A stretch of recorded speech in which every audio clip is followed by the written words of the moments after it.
What's up? What's up? Welcome to episode 13 of the Peon podcast. Coming to you live from Austin, Texas, where yet another snowstorm has fucked people's day up. Fucked people's life up, really. People don't have power and shit. I'm lucky enough to have power right now. Thankful for that. Today on the show, we got Michael Swing, who used to be the chef at a place called Kuma's Corner, which was like this weird little intersection of underground metal and burgers. It's just a weird little phenomena that happened, and they're still kind of riding that wave a little bit. But I'll let Michael tell that story. There's a weird bit in the mid to late 2010s where, like, if you were into like the Chicago metal scene and you were also like in the food scene, you kind of couldn't avoid Kuma's, you know, because like all the metal bands in that scene were kind of getting features. Let me explain what I mean by features. It used to be that Kuma's would collaborate or feature a band and name a burger after them, right? And so there's a lot of bands that I loved, that I still love, like Chicago bands like Indian and Locrian, Pelican, Lord Mantis, Russian Circles a little bit. But there were a lot of bands related to that scene, like Primitive Man, The Body, Thou, Full of Hell, ISIS, Deaf Heaven, you know, all got, you know, burgers named after them. And they're like really over the top, crazy. Like if you took a metal head's jean jacket with all of its black metal patches and shit, and you turn that into a burger, that's what a Kuma's Corner burger is. But I was into that scene a lot more back then because there's a lot more bands like Pelican and Russian Circles, you know, that post-rock sound back then. And that they kind of got a big feature, Kuma's Corner, if I remember correctly. But it's cool to hear that a lot of the people that played in these bands ended up working or were working at Kuma's Corner, which is crazy. I mean, not so crazy. I mean, they're underground metal bands.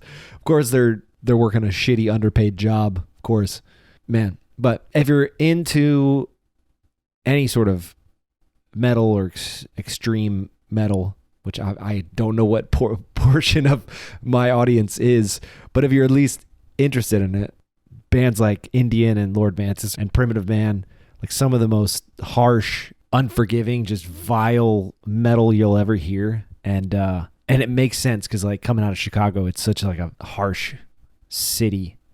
I thought about actually putting a little bit of that music in this episode, but I don't think anybody would enjoy hearing snippets of Indian or Primitive Man. I don't know. Maybe I'll do a little outro. We'll see. You'll have to listen and find out. Stay till the end and find out. Isn't that what TikTok does? But there was other, you know, Russian Circles and Pelican and ISIS and stuff like that. They were a little more like easy listening, instrumental shit. I don't have much to say in this intro. That's why I'm mainly just talking about metal bands, because that was how I found Kuma's Corner. And that's how I know Kuma's Corner. But I'm going to let Michael tell that story. I ain't got shit to say. As usual, you know, do all the things that help. If you rate this podcast and you share it, that's a huge help. If you would like to support me, peonmagazine.com/support. If you'd like to get in touch, Peon Magazine on Instagram, just DM me. I'm here. And if you'd like to buy some merch, still available at peonmagazine.com/store. One of these days, I got to do like a little another metal mashup, you know. Instead of Black Flag, maybe do like some hardcore and metal inspired merch, you know. Anyway, enjoy this episode. It's a great one. I know I always say that, but it is. Enjoy.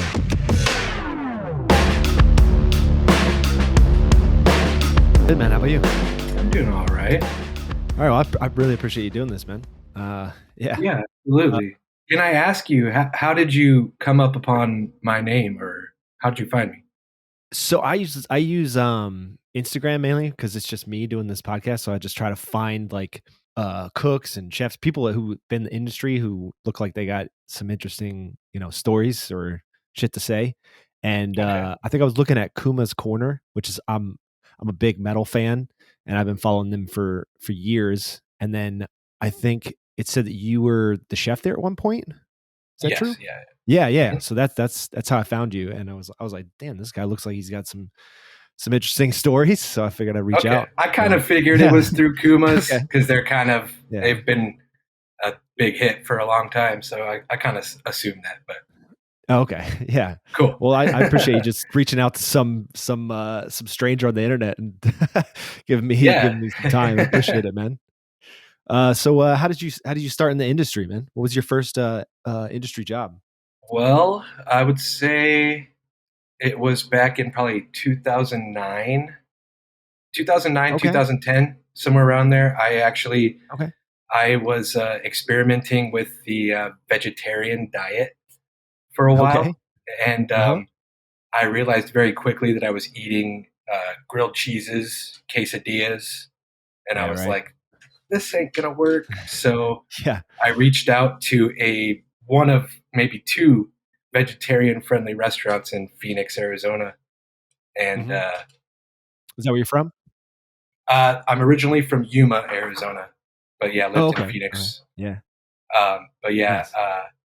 reached out to them and just wrote them a really honest email like, Yeah. "Hey, I've never cooked before. I'm vegetarian though, and so let's make it work." And they hired me. So Damn. So wait, you had no experience in cooking at that point? You just how yeah, old how no, old were you none. at that point? Probably 20, 20, yeah, Okay. 2021. Yeah, Okay. Yeah, that's around the same time I got into cooking, like 22, 23, something like that. So yeah. you just wanted to learn vegetarian cooking, you wanted to, like, eat better? That's a pretty, noble I didn't reason to even get into the industry? Right. I didn't even know if I Yeah. wanted to eat better. I just like was frustrated that I only knew how to like dude, I wasn't even Yeah. making grilled cheese the right way. I was like wrapping up bread and Yeah? cheese up in aluminum foil and putting it in the oven, letting it bake for like, 30 What? minutes. So it's just like a um, soggy, like, bread pocket kinda thing? it was horrible. Oh Yeah, my man. god. So That's awful. I was like, I gotta figure out how to do this better. And Oh, nice, so, okay. yeah, because I had that diet, I reached out to this new restaurant at the time, Uh-huh. and they gave me a shot. And funny enough, I actually, considering my background later in life, I went on to become certified as a raw chef through them. Okay. Oh, nice, okay. So, yeah, I was gonna ask you what kind of restaurant was that? Was it, like, part of that raw food movement that was kinda going on back then, or was it you Exactly, cooked it It 100% was? was. Yeah, Oh, it wow, was okay. vegetarian, um, but focused more on the raw aspect of things. So I'm guessing a So ton of chopping and vegetables and stuff like that. oh yeah, yeah, like Yeah. cutting dinosaur leaves and wrapping them up in almond butter and veggies and stuff like that. Okay. Was it like a low key restaurant or was it a little fancy? I would say it was a little bit of both. They kind of it was like a brunch spot in the morning. Like we were Okay. doing like tofu fried sandwiches and stuff, Uh-huh. and then it was a bakery mostly. So they were doing it was like a mom and daughter, and they were doing this shop together, mostly like a vegan bakery. Okay. And then it slowly developed. Like when I started, we were just doing breakfast sandwiches and stuff, and then later on, it developed into like full blown dinner, um, which Okay. honestly kind of changed weekly. The owner, she was the chef, and she Uh-huh. kind of just ran with what ingredients she could at the time, and was just putting a bunch of That's pretty veggies in cool. a pot, yeah, and just doing her thing. Yeah. That's pretty cool. What were you doing before that? What was going on before you got Oh, ended up getting before into that, kitchens? before kitchens, man, I did a couple jobs, mostly like a what's it called, like telemarketer type Telemarketing? stuff. Oh, shit. Okay. Yeah, just like different Yeah. phone stuff, and Okay. it was horrible. Yeah. I never went to work. I had no like discipline.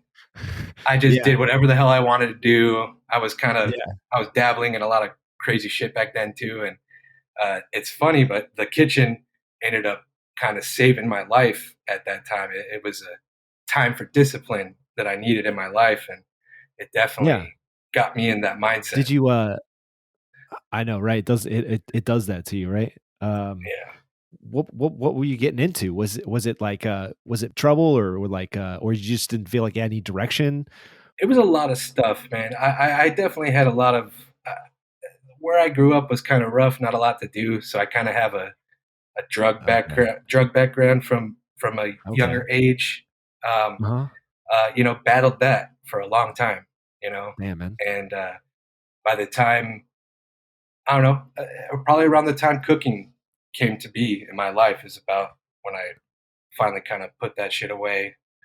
Yeah. And then you know how cooking does; it kind of comes back later in life too, you know. Oh, of So, course. Yeah, of course. I mean, you know, so how do you not get around like the drug culture? I mean, it's just embedded in kitchens. It's crazy. exactly.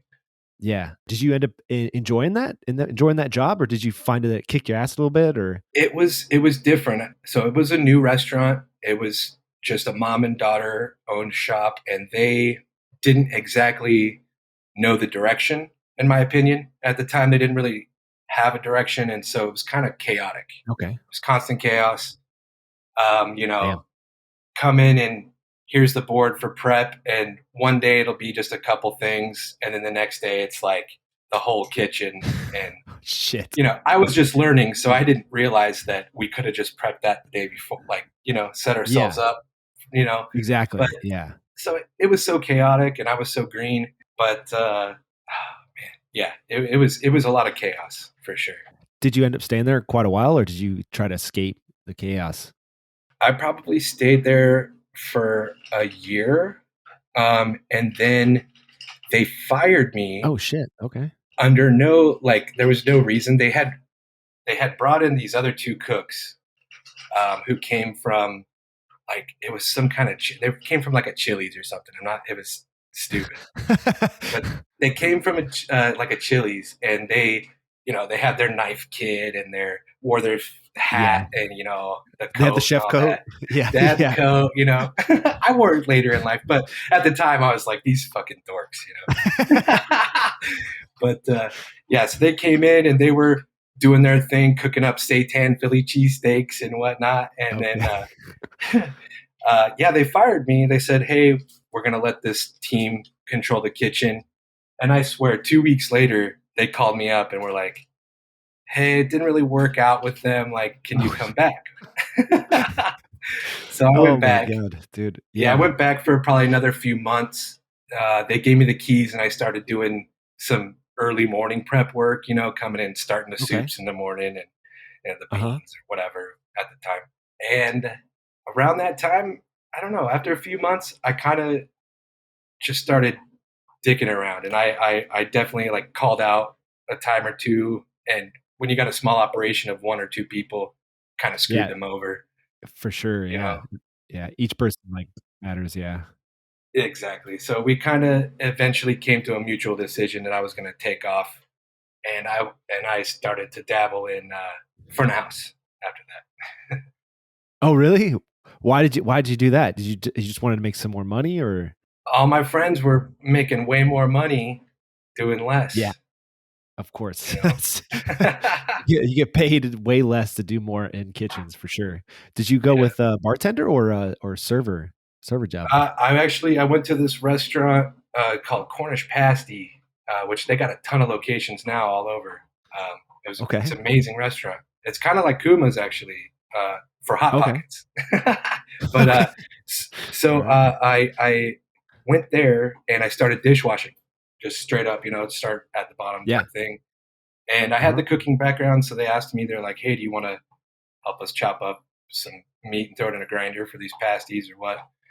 And I was like, "Nope, I'm gonna keep washing Yeah. dishes and try and sell some beers if I can."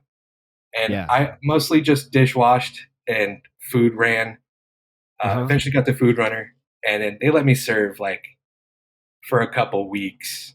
And by that time, I was in a brand new relationship with a girl from that restaurant, and Uh-huh. she wanted to move to Chicago.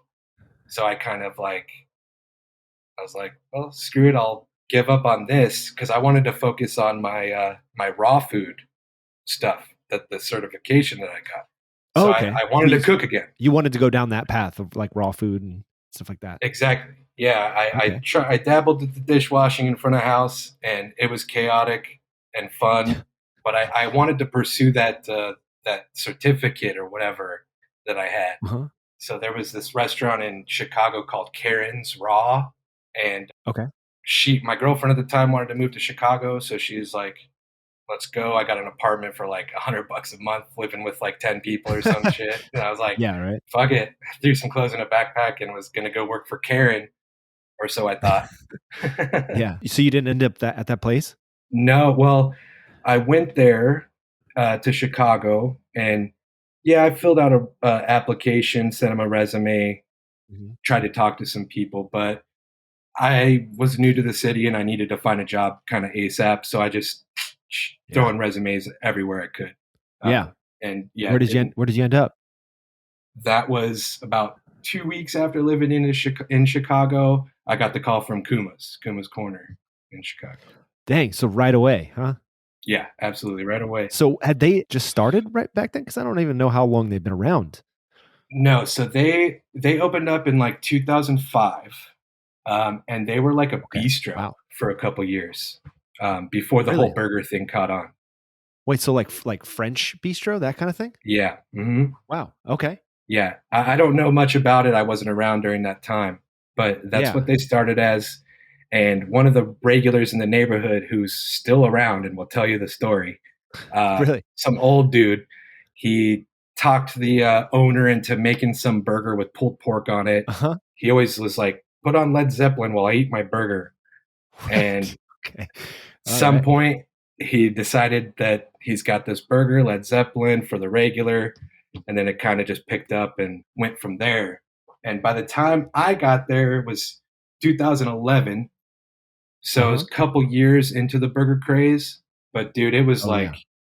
it was like a 4 hour wait on a Tuesday night type of thing. Like every Jeez. single day, Damn. every morning going to work, there was a line down the block. Jesus. Yeah, it was crazy. Yeah. But that's when I started. Did you start at like at dishwasher or server again, or did you start in the kitchen? I started in the kitchen. Yeah, I started in the kitchen. Had a crazy interview, and they were like, "All right, come tomorrow." Oh, so were they pretty desperate? They were like in need of people? Yeah, so I don't know how true this is, but apparently, like the summer that I started, they had told me that they had gone through something like over 100 cooks Holy shit. within like 4 or 5 months Oh span my God. of like just like stage, didn't come back, worked the night, didn't come back. Like it was Holy shit. crazy there. That's crazy. Is that just how Chicago was, or is it just such a crazy kitchen that people didn't really want to stick around? Kuma's Corner at that time was like it was the hottest restaurant. There was a burger craze, and it was the Yeah. big burgers. Not because now you go and it's all the griddle patties. That's the craze now. But Uh-huh. at this time, it was the monster burgers, 10-ounce Yeah, patties with a bunch of shit yeah, piled yeah. on top, Yeah. cooked to medium Yeah. rare. You know, Yeah. um, that became the craze, and so people wanted to eat there. Um, and the kitchen was only 3 people. And it was really small, really, really, really tiny. Really? And Wow. yeah, I would say like, dude, there were bathrooms so many bathrooms I've been in that are smaller than this kitchen. Like, it's crazy. That's It insane. was so tiny. There's 3 of us. You've got like your salad app guy, saute and grill, and you're just Uh-huh. cranking burgers. Uh-huh. And the sad part about that situation was this place is just bringing in money, and the owner was a real tight ass, and he didn't fix nothing. So we had like our hoods didn't work, and so the whole place, Jesus. the kitchen especially, obviously be filling up with smoke. Where Yeah. With that can't many breathe. patties. Yeah. Holy Yeah, shit. yeah, and especially like we get a bad batch from whoever at the time, and they're really fatty, and we're just smoking up the place. Fuck, man. We used to wear sunglasses and bandanas on the line. Like, I'm not even joking. Holy shit. Yeah, there was a time. He wouldn't fix anything because he just didn't want to. He Yeah. wouldn't want to spend the money. Oh my He didn't God. want to spend no money. Yeah, and he was God raking in damn. the dough, so he wanted to see it keep rising. Jesus. There was like, so Shit. in that area of Chicago, there was like underneath the asphalt, there was still like that brick underlayer. Like the streets used to be brick, and they just put asphalt right on top of it. Okay. In our kitchen, like they put the building on top of the brick, but in our kitchen there ended up being this huge divot, like just giant hole that stayed there. It was there when I started and stayed there for years. And so, like, oh my God. in this tiny little area, you'd have to take a step into this almost 6 inches deep, probably. What the fuck? A hole. Just, yeah. And then, of course, there's like oil, there's fryers everywhere and hot shit like, it's crazy. Yeah. So many accidents. Wait, at that point, how do you get a health inspection?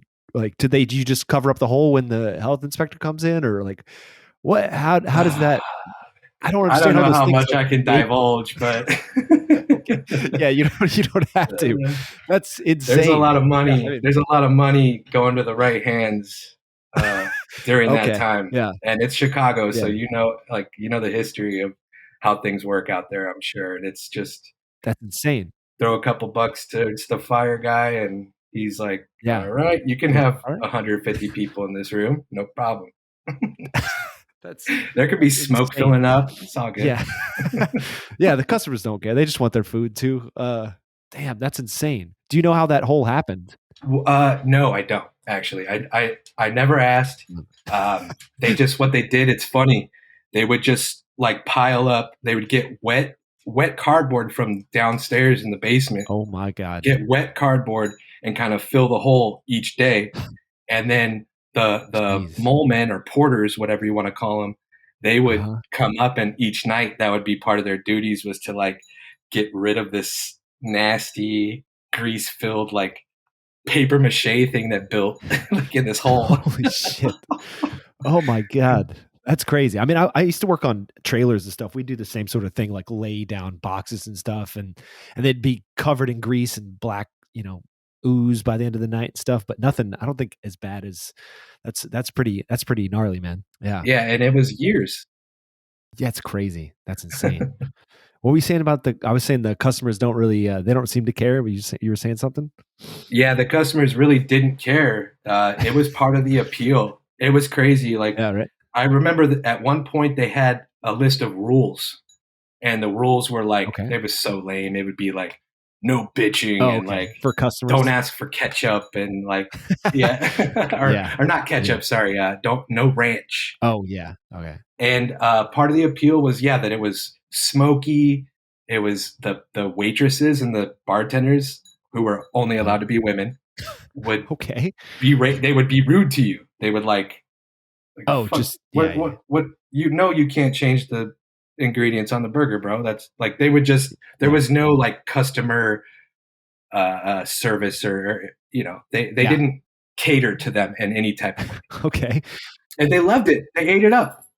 Yeah, of course. Yeah, people like that kind of thing. Yeah, when I worked in at trailers in Austin, it was the same way. You could just be like, "No, fuck you. You're being rude right now. You can't have food." Be like, "I waited an hour. I don't care. Get the fuck out of here." Like that. Yeah. And people just keep coming back. They don't care. They don't care. It's weird. They don't. So how did you work your way up the ladder there? Well, you started as a cook. Yeah, honestly, there it was kind of easy. So to speak. Like, it was definitely a difficult task, because like going to work every day and performing was very difficult. But all you had to do was make it, like just last. If you could last long enough, then somebody else is gonna quit, and you're gonna move up to the next station. And I think I was 2 weeks into apps and salads, and the chef at the time came up to me, and he was like, I was probably making $11 an hour, and he's like, I'm going to give you $15 an hour. which was big deal in That's a 2011. big deal. Yeah. Yeah. Yeah, He's of like, I'm going to course. give you 15 Yeah. bucks an hour if you can go up to that saute station and Uh-huh. be okay at it in like the next 2 weeks. Yeah. I was like, all right, let's go.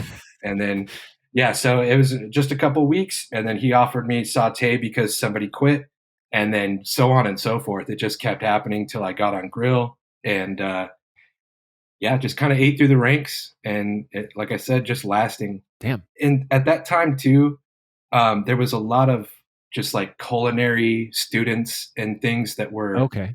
traveling from the trend where you all work 6 months here, 6 months there, 6 months there. Yeah. Yeah, yeah, yeah. There was a kind of a lot of that was happening, and they tried to avoid it at Kuma's, but not everybody in their interview is transparent. Yeah. But Yeah. that definitely happened. They, especially at that time, they wanted Kuma's on their resume, so they'd go and Oh, do three really? months, work their ranks, and then take off. Yeah, just to throw it Damn. on the resume. Really? That's Mhm. wild. Okay. So Kuma's was that hot shit. It was like if you had it on your resume, it was like sort of badge of honor kind of It thing. spoke for volume. It spoke that Yeah. that you can work in high volume like every second of the day. Like it just like never from open to close. It was just constant. There was never a lull. Jesus, man. It was That's crazy. crazy. Did you work all day? Was that the way the shift was? Was just working all day, or was it lunch and dinner split? When I was a line cook, it was split. It was Uh-huh. morning shift, night shift.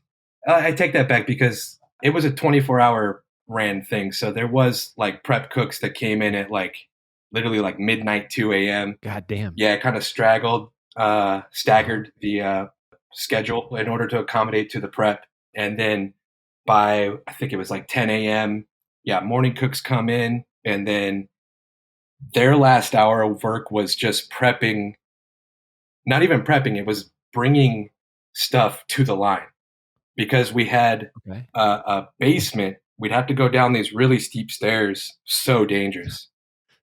We'd go down these really steep stairs Yeah. in this tiny ass walk in, and then we had also an upstairs that was not sanctioned. It was an apartment, and we used it for Oh, for storage. real? Oh They shit. to this Yeah, day for like use dry that shit. storage. Yeah, dry storage, but they had a fridge up there, just like a Uh-huh. regular ass like home appliance fridge. But we packed that thing full of Camros, full of shit. As much as we could. We had a Wow. fry Yeah. fry freezer up there. I cooked up there a bunch. Oh shit. God damn. Was it so it didn't have like a hood vent or anything like that? It was just like No, dude, just it an was a apartment straight up straight up. apartment. Straight up. So it had like a There's a lot of that in Chicago. Yeah, there's a lot of that. what do you mean? Like there's apartments Like above apartments above restaurants? restaurants. Yeah, because everything in Chicago is so condensed, and Yeah. so there's just like yeah, there's like a Bank of America, but then there will be apartments above it. It could be any business, and there's just like shit above it, and that's how God Kuma's damn. was. I actually eventually lived. There's 3 stories. I eventually lived at the Okay. top floor of Kuma's at one point Holy shit. because I couldn't get away from it. But Yeah. I Well, lost my what train of happened thought to there. Sorry. the no, you're good. What happened to the raw food? Like did it just kind of fall by the wayside cuz like Kuma's just got so consuming or what? Yeah, that's kind of what happened. So it's funny because I was still vegetarian. I started at Kuma's, and I think it was a couple weeks into it, probably when I was about to become saute. I was trying to get on the chef's good side, and he fucked up a burger. Huh? He probably wouldn't admit that, but he fucked up a burger. It got returned, Yeah. and he says, "Eat that," and I was like, Ah, shit. I'm veggie, bro. I already told you." He said, "Eat that shit right now," Jesus. and I ate Oh, it, that's fucked up. Oh and it was shit. Yeah. amazing. It was How long had it been since you had meat at that point? Probably 6 years. Holy Probably shit, six man. years, and then I had a God plague damn. bringer from Kuma's Corner, and oh, look, my hair's standing up, man. You can't see it, but it was an amazing experience, man. That burger was life changing. It was life changing at that moment. I didn't even Uh-huh. know why, but it changed a lot of things. and changed the Wow. trajectory from not giving a fuck about raw food. Like right at that moment was like, That you're like, fuck it. Do fuck you it. do you know And what that was? Like why did you was it just the taste or like because it the was cool, atmosphere or man. what? It was cool. Okay. I was like, it was a Yeah, fucking metal restaurant. for sure. Everybody's covered in tattoos and cool, and at least what I perceived Yeah. as a 22-year-old, like, oh man, everybody's cool. I want to do this Yeah. too. And Yeah. definitely didn't want to be with the stroller moms in the other Eating raw neighborhood food. cooking at Yeah. Karen's Raw. What was I thinking?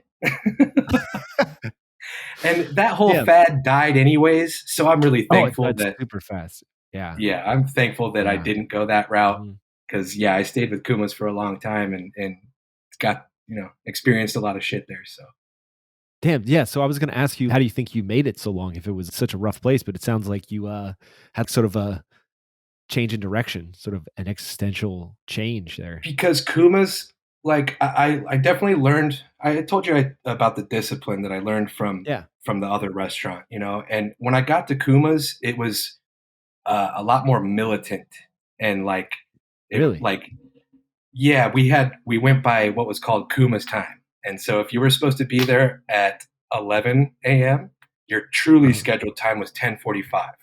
Ready to roll, Okay. dressed, on the line, 10:45. Yeah. Just because they were just so strict on everything. We Really? want to be early, we want to be look nice. God damn. Yeah, it was the militant aspect of it.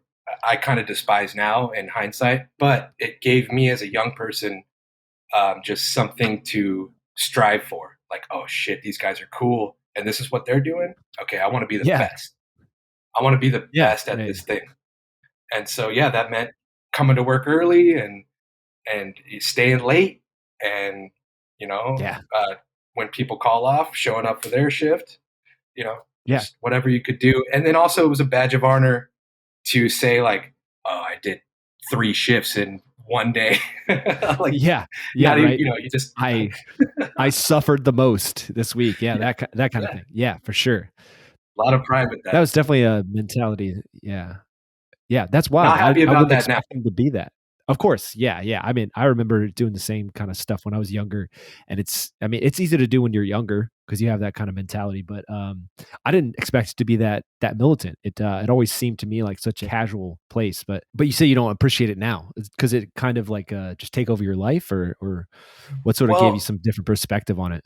I think just that it's my overall idea of just working at restaurants in general, how it developed over the years of working in restaurants. I just like Yeah. I despise the toxic masculinity and like the wearing the badge of honor that says I worked 16 hours today and Yeah, that's not a good thing to coming to do, work yeah. when you're sick or when your mom died or whatever. It's Yeah. I Yeah. despise that. But back Yeah. then it was whatever I can do Yeah. for Kumas, Yeah. even though they were Yeah, not that's paying you anything and I no. don't know. They gave you Yeah, a you cool look back jacket on it, you're though. like I got a badass jacket. yeah, you got the apparel. Yeah, you got the badass jacket and you make Yeah. $15 an hour, you're like, "I'm badass." But, Yep. yeah, it's terrible to look back on it and be like, "Man, Mhm. that's I will."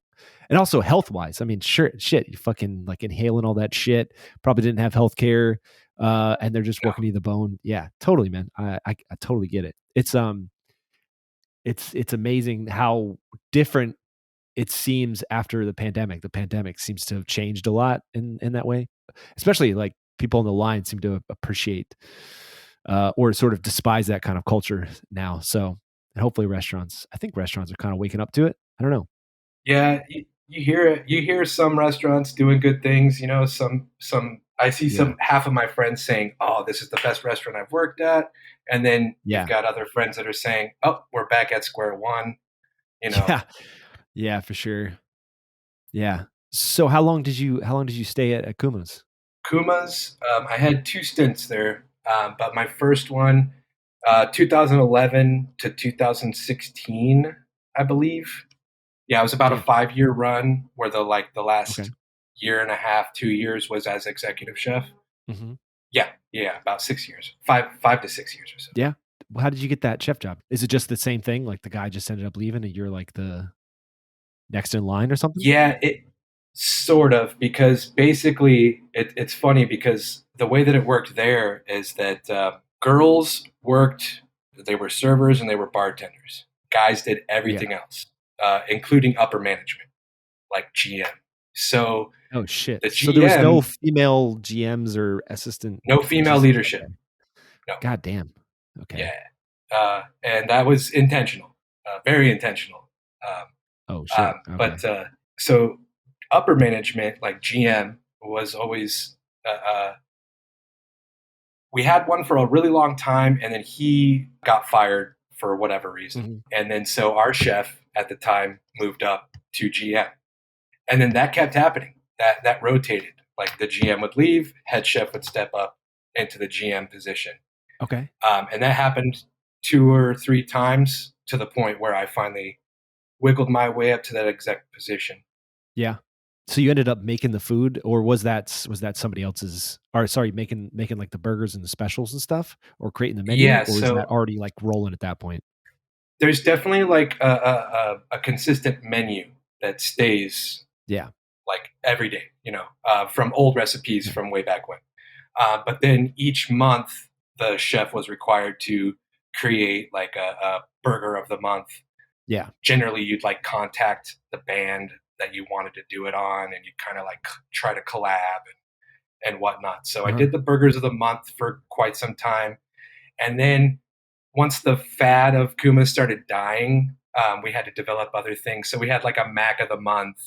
I had to start creating a lot more actually later down the line. Uh-huh. So I was making Yeah. burgers, and all it was like either a burger or mac and cheese, and then throwing shit on top of it or inside of it Yeah. that Yeah. Yeah. that like appealed to a metalhead or somebody who wants to overindulge. Yeah, it's very it's very indulgent. Yeah, it's a lot Yes. of shit. But what was the connection to the bands? Like, did that just sort of come about because of the Chicago metal scene, or is that was that your choice or somebody else's choice? Because you guys selected some pretty obscure bands and stuff. I mean, I love the Chicago metal scene, like Indian and God, I'm blanking on some names right now, but the Chicago scene is so Disturbed. is Disturbed from Chicago? I had Yeah. no idea. Yeah. Did you guys ever do a They're actually Disturbed burger? no, but there's a funny video online of that dude who's pissed. He's like, "Well, Kumas won't do a burger for us. They're too cool for us." Yeah, bro. Oh, I gotta check that out. I'll put that at the end of this episode. Actually, Yeah, it's pretty oh, good. that's amazing. Oh, that's hilarious.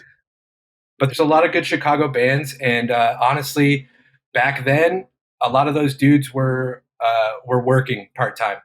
We've had Oh, for like, real? yeah, we had a guy from Pelican, a guy from Indian. Nice. Um,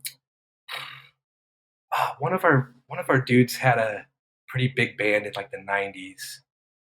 But our head chef at the time, he was in a band called Encrust, um, Okay. and he was just really tight knit in the Chicago metal scene, and so yeah, Okay. there was just metal dudes working. They were always like dishwashers and shit, but Yeah. making a buck or Yeah. two Yeah. before they went on tour or whatever. Mm-hmm. But yeah, so Yeah. we had a lot of musicians work there, and it really like just slowly developed. The chef that I started working with, he was in the metal scene, so he was reaching out to his buddies, Okay. and then later, other chefs, it kind of was like, well, I want to do bands that I like, and then so Okay. it became eventually cool to just like find like an email address or some kind of social media or something to contact the band and be like, "Hey, I'm from Kuma's. I want to do a burger for y'all. Do you want to collab?" Oh, And that's pretty nine cool. times out of 10, they were like most bands were like, "Yeah, fuck it. Let's throw a snake on there, bro. We're from the Southwest." Yeah. We're like, "Well, no, we can't do that." But Do you remember some crazy collaborations? I will say the first thing that comes to my mind Uh-huh. it's frustrating. It's this band. It was this band called Saint Vitus out of New York. I Okay. want Yeah, to I remember say them. Yeah. it's Yeah, I not remember the them. not the venue. I know there's a venue called Yeah. Saint Vitus, but there's a band too. One of the guys Yeah. actually. was a chef and has a barbecue hot sauce line, but Okay. he worked it with the GM. They collaborated with the GM instead of the chef, and Uh-huh. they made this burger that was peanut butter and pico de gallo. Ew. Holy And that shit. is like that was the first thing Please. that came to my mind. That shit was dumb, and we did it for a whole month. Oh my And God. yes, people ordered it. Oh my God. Yeah, I was gonna Yeah, say how many did you sell, but yeah, good quite a Lord. few. There was some meathead around the corner in the neighborhood that used to get a double. He'd get a double with just the peanut butter, no pico, What the fuck? right after the gym, bulking up. Let's get that protein. Oh my God. Did you try it? Was it interesting? Was it Negative. I good? didn't try it. No. Yeah, I wouldn't try it either. We at the time we were really upset that the GM like went behind our back and created this thing because now like this dude's the chef who is on his name's on the menu, and yeah. this guy's putting out a burger with pico and peanut butter on it, with this guy's name. So we were kind of upset at the time. Yeah. It was ill representation of what we were trying to do at the time. Yeah. Yeah. So you had a couple stints there. Did you end up leaving and then coming back, you said? Yeah, I left in like 2016, I want to say, and Okay. I ventured back into the front of house. Okay. And then I went back to Kuma's a few years later, 2019. I went to Kuma's 2019. I went back as the sous chef Okay. because their head chef at the time was a buddy of mine who's also in a Chicago metal band. But Which he one? they're called Sarin. Okay, I've never They heard of just them. they're it's more hardcore. They just Okay. really released an album. I want to say in November. It's really great. Okay. Yeah, I'll But check it out. he was the chef, and he just like he was Yeah. focused on his band and whatnot. Like I don't want to Yeah. speak So ill his of focus him. was elsewhere. Yeah, His that's what you focus mean. was elsewhere at that moment, so I kind of stepped in, tried to help out, but then it kind of ended up me just kind of taking the lead pretty quickly. And unfortunately, like upper management was just like, we're gonna just 86 this dude, the other guy, and they made me head chef Yeah. again. Uh-huh. So I was head chef basically until the pandemic hit. From then, Yeah. Damn. So and then did you quit after that, or did they let everybody go and then reorganized, or pandemic hit, and we did the whole 2 week, like the official, like there was like 2 weeks where like everything kind of shut down right yeah, away. literally So everything. Yeah, I remember that. yeah, we did the 2 weeks, and then we came back, did the like just to go thing, and it was Mhm. fucking chaos. It was like it reminded Oh me my of the God. early days when it was crazy. We were doing like 5 different delivery services or whatever, and just Holy shit. yeah, the tickets were just like God it was damn. crazier than if the restaurant was open, and they wouldn't Yeah. shut it off. And so it'd be Oh my like God. 2-hour wait times to get a burger to a plate and then to the customer. It was taking like upwards to 2 to 3 hours, and Jesus, man. no one in upper management wanted to listen to what anybody wanted to say, and like because they never do. And yeah, I just got to a point where I was like, oh, all my homies are making unemployment, Yeah. sitting around Yeah, playing right. computer games. Sorry, Yeah. boys. And yeah, it Yeah. took off, and I immediately got a grant from Guy Fieri, actually, right after that. Oh, you got the Guy Fieri grant? Yeah, I did. Yeah, Nice, thankfully man. that put me on a new trajectory, that enabled me, ironically enough, to stop cooking. Thanks, Yeah. Guy. Did you what did you end up getting into? So right at that time, I was really interested in the new, like the boom of cannabis, Okay. and especially in Illinois. Is Right it at that is it time, legal in Illinois? yeah, it It was is? been Okay. medically illegal for a while, 5+ years, but then in Okay. January of 2020, January 1, Wow. it became recreationally legal. Uh-huh. And come the pandemic, all the weed stores ran out of weed because everybody's sitting at home Smoking smoking weed, weed. yeah. And they literally, you'd go to the dispensary, and all they would have was like a can of mints. They had no weed left. Oh And my God. for some reason that like appealed to me. I was like, I got to be a part of this this is a boom. Yeah, So yeah. I took that money that Guy gave me and I went to a cannabis college. Oh shit. Yeah. Wait, so what's involved in that? Is it like they teach you how to grow it and like all the economics behind it, or Yeah, so there's a what is couple it? different certifications that I actually got through there. I did receive a Uh-huh. certification for horticulture, so how to Uh-huh. grow it and maintain it and whatnot.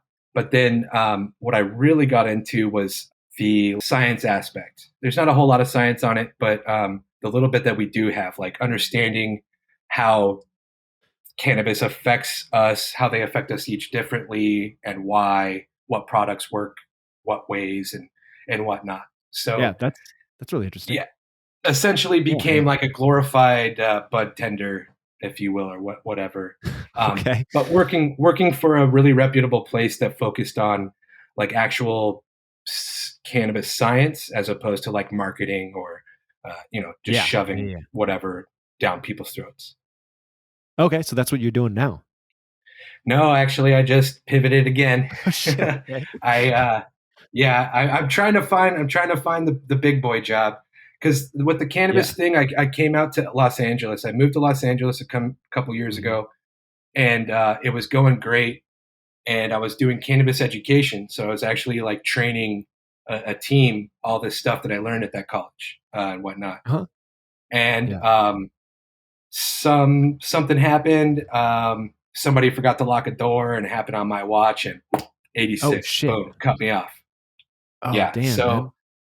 So at that point, I was just like, I don't want to do retail. I don't want to do restaurant stuff. So I just, even though you just heard about all the tech layoffs, I just started a tech boot camp. So we're Okay. gonna try that. We're gonna Shit, go man. down that route and see what happens. Yeah. See, you're out of kitchens forever. You don't see yourself going back. No. Negative. Although I did today during my lesson, I was finding out that finding a job after this boot camp that I'm doing right now, it might take a substantial amount of time to acquire that first job. Uh-huh. So I did at one point today. I have told myself, "Am I gonna go fucking flip a couple burgers at the spot around the corner just to maintain Yeah. until I find that next job?" Uh-huh. I'm gonna try not to, Yeah. but I'm not scared to hop back in for as long as I know that there's a light Yeah. at the end of the tunnel. I feel more For sure. confident about, maybe I'll go, throw back a few with these boys back there. We'll see. Check it out. Yeah. Put on the chef whites But again. yeah, but Yeah. but at the end of the day, no, no, I do not. I love cooking at home. I love cooking for my Uh-huh. partner, my friends, very much so. Like every Sunday, I have a cookout, and all my friends come, and Nice. so I Yeah. still love it. Yeah, yeah, yeah. What's the reason you absolutely you'd never go back in? Was it the experience at Kuma's, or you think it's just pay or age, or what is it? Basically everything that you just mentioned. Yeah, it's Okay. All the right. stuff. It's the Yeah. experience because it wasn't just at Kuma's. Later I worked at a couple other restaurants. Worked for some other restaurant groups that were took care of their employees, but just the atmosphere around it. Like you can pay me $20 an hour, but it still doesn't stop me from feeling like shit from getting slammed all night. And Yeah. then, of course, I want 1,000 beers after, you know, and Yes. it's just like it's Yeah. not a sustainable lifestyle. No, absolutely not. And yeah, just wanted to just had to get out of it and just wanted to not be around the toxicity of it, the negativity. Especially going from that to cannabis, dude, everybody's happy. I was literally hugging every coworker that I had every day. It was That's just a yeah. complete 180. Yeah. And That's the that, opposite of kitchens. Yeah. yeah, and that's what kind of changed my mind is like, while I love the camaraderie that does come with that, Uh-huh. and I appreciate the lifelong friends that I acquired through that. Because when you're in the trenches Yeah. with somebody, that's Oh, your yeah. brother, and you'll love them forever.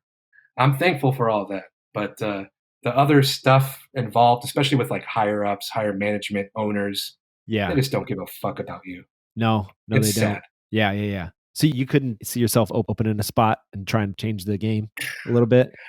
No, that's been on my mind before, and I really love what a lot of restaurants are doing nowadays. I love Turkey and the Wolf. You know Turkey and the Wolf out of New Orleans. It's, Mason I've heard Hereford. a lot about him, but I don't really know too much about him. Yeah, I've Yeah, just heard the name a lot. it's this guy Mason Hereford. He's out of New Orleans. He was just Uh-huh. on some Netflix show or something. He's kind of getting some. He's getting It's getting some some buzz hype right around now. him. Yeah, But yeah, for sure. his restaurants are amazing. He's like very vocal about what he pays all of his people, and it's like $24 an hour to fucking wash dishes and shit. Like it's just like over the top, and they just really pride themselves on like I don't know if it's raining too hard. They're like, we're closed. We don't want staff to have to come through the rain. Like Yeah, just all these very little things that are for the employees as opposed to putting more money in somebody else's pocket or whatever. It's just like yeah, the focus is on us first and then y'all. And so I respect that. I personally would never want to. It's just a lot of work, and yeah, for I, sure. I unfortunately I don't have it in me anymore to do that type of work. But Yeah, I yeah, yeah, respect the people that do, and I yeah, for will sure, man. gladly spend my money at their restaurants. Easy. Hell yeah, man. Yeah. So do you wait, actually one last question. Do you know if any people that still work at Kuma's, like is that place kind of changing, or is it still kind of the same, business as usual kind of thing? The only people that I would know would have been like bartenders from way back Okay. when, because the bartenders when I worked there, they were there since the beginning, and Jesus, man. those bartenders walk out with a lot of money, I and bet. at one point they were known for being like kind of the most lucrative bartenders, so they stayed.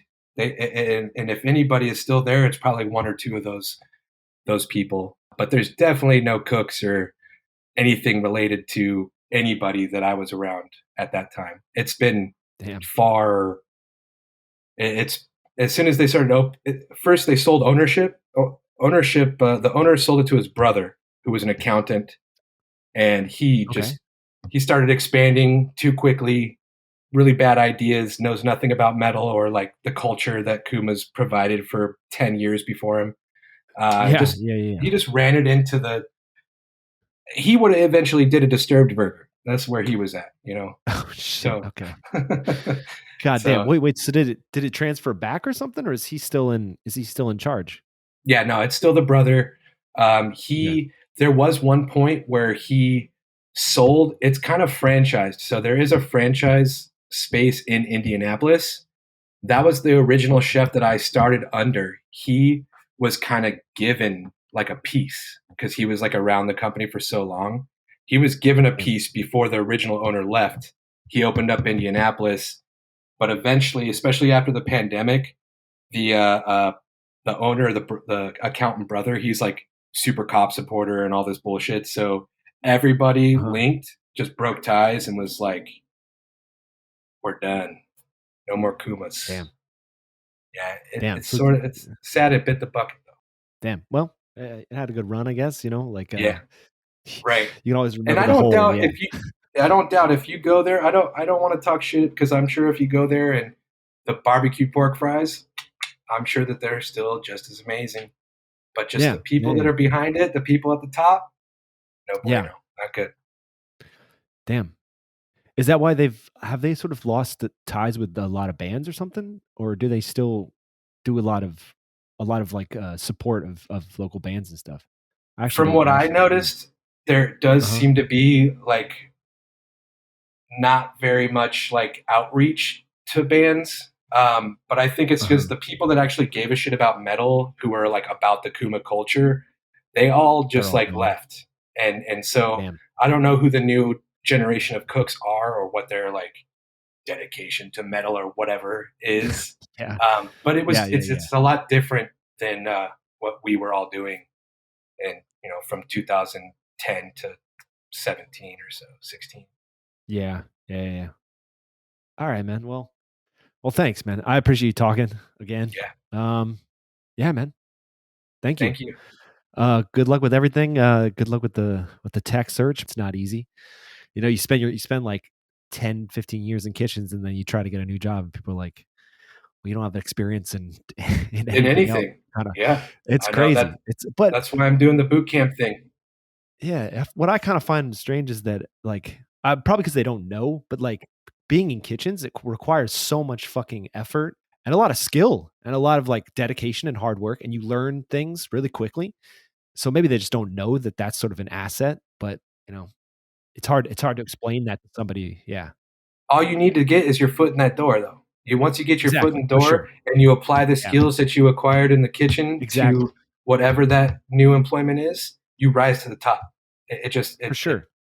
That Yeah, type of mentality will get you places, So there's pros and cons always. yeah, yeah, man, for sure, for sure. Well, shit, man, I really appreciate you coming on, man. I really do. I appreciate you giving me the opportunity to speak because I like to talk about it, and I haven't talked about it in a Good, man. long time. So Awesome, dude. Yeah, see, I think as like one last thing, but I think it's not necessarily shit talking. It's like I feel like some of this stuff needs to like get out there because a lot of people don't know what happened, the dirty shit that happens in restaurants, especially from owners and things like that. So I think part of why I do this thing is so that people can like have a voice, right? None of this stuff would have been said if you hadn't come on here and said it, right? So yeah, well, I appreciate the work I you're doing appreciate. because Oh, thanks, man. it is a really good thing to hear what every person in every part of the restaurant industry should have something to say. I mean, from Exactly. dishwashing to GM, everybody's got something to say for sure. Yeah, man. All right, dude. I'll let you go. I'll let you All right, enjoy the rest of the night. Thanks, man. Appreciate it. all right, brother. Have a good one. Have a good one. We're not cool enough, apparently. I've always been really upset about that. Apparently, we're not obscure or underground enough, or just not cool enough to them. Maybe because we have, maybe because we came up during the new metal age, or maybe because their tastes just don't go towards the more melodic aspect of rock, or maybe we're just, I don't know. I always was upset about that. I remember the last time I went in there, I felt like piercing eyes on me, like the whole time I was in there, and I'm like, oh my God, this is not comfortable. It's like what the hell's he doing here? He's one of these sellout rock guys, one of these sellout metal guys, whatever, radio friendly rock or metal, and if you look on that menu, everything is either classic metal or underground metal. Yeah. It's never, it's not us.